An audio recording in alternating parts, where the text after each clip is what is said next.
À ton avis, qu'est-ce qui a causé le plus grand nombre de victimes à travers l'histoire du monde et engendré les plus grandes extinctions de masse?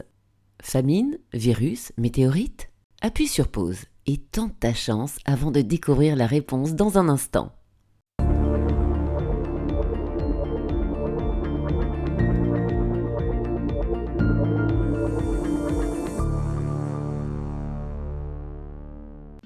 Des monstres endormis.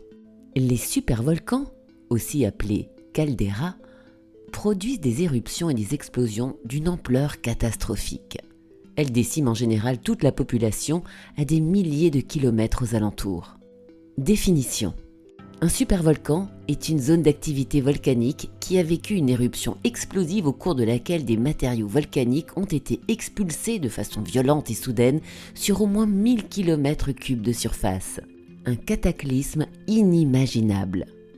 La VEI est l'échelle qui qualifie les éruptions allant de 0 à 8.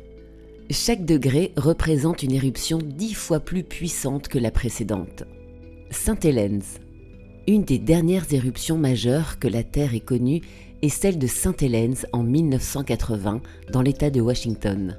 Celle-ci fut classée VEI 5.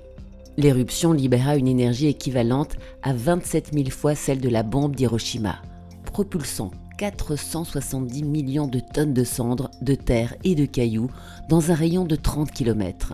Et ce n'était même pas un supervolcan. Super éruption. Pour obtenir ce qualificatif, un supervolcan devrait produire une éruption méga colossale équivalente à celle de 1000 volcans comme le Sainte Helens simultanément. Un cataclysme qui pourrait causer la fin de notre civilisation.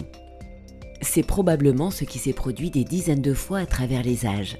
L'extinction des dinosaures, de l'homme de Néandertal, ou la fin de l'ère Permien-Trias en sont des illustrations. Extinction permienne.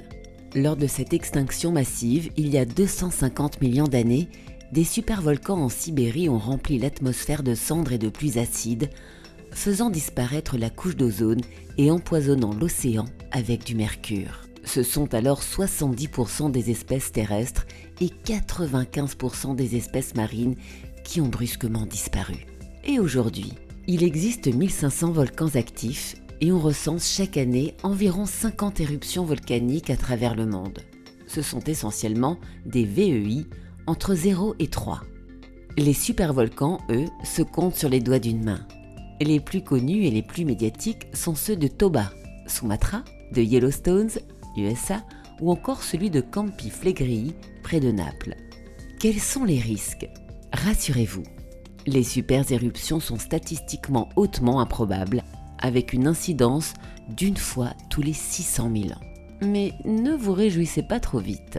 Le hic, c'est que le volcan de Yellowstone, l'un des plus grands supervolcans, est entré en éruption pour la dernière fois il y a 640 000 ans.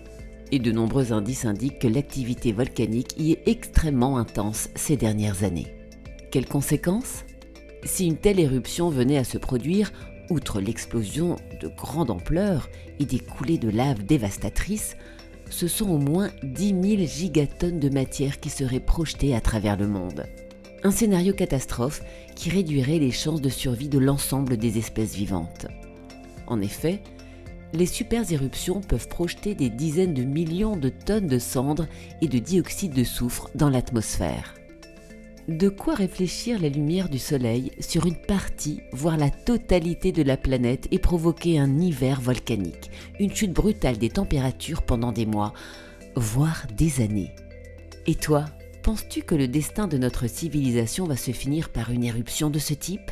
Sinon, qu'est-ce qui causerait la fin du monde tel que nous le connaissons? Écris ta réponse en commentaire. Tu as apprécié cet épisode? Tag tes amis en commentaire.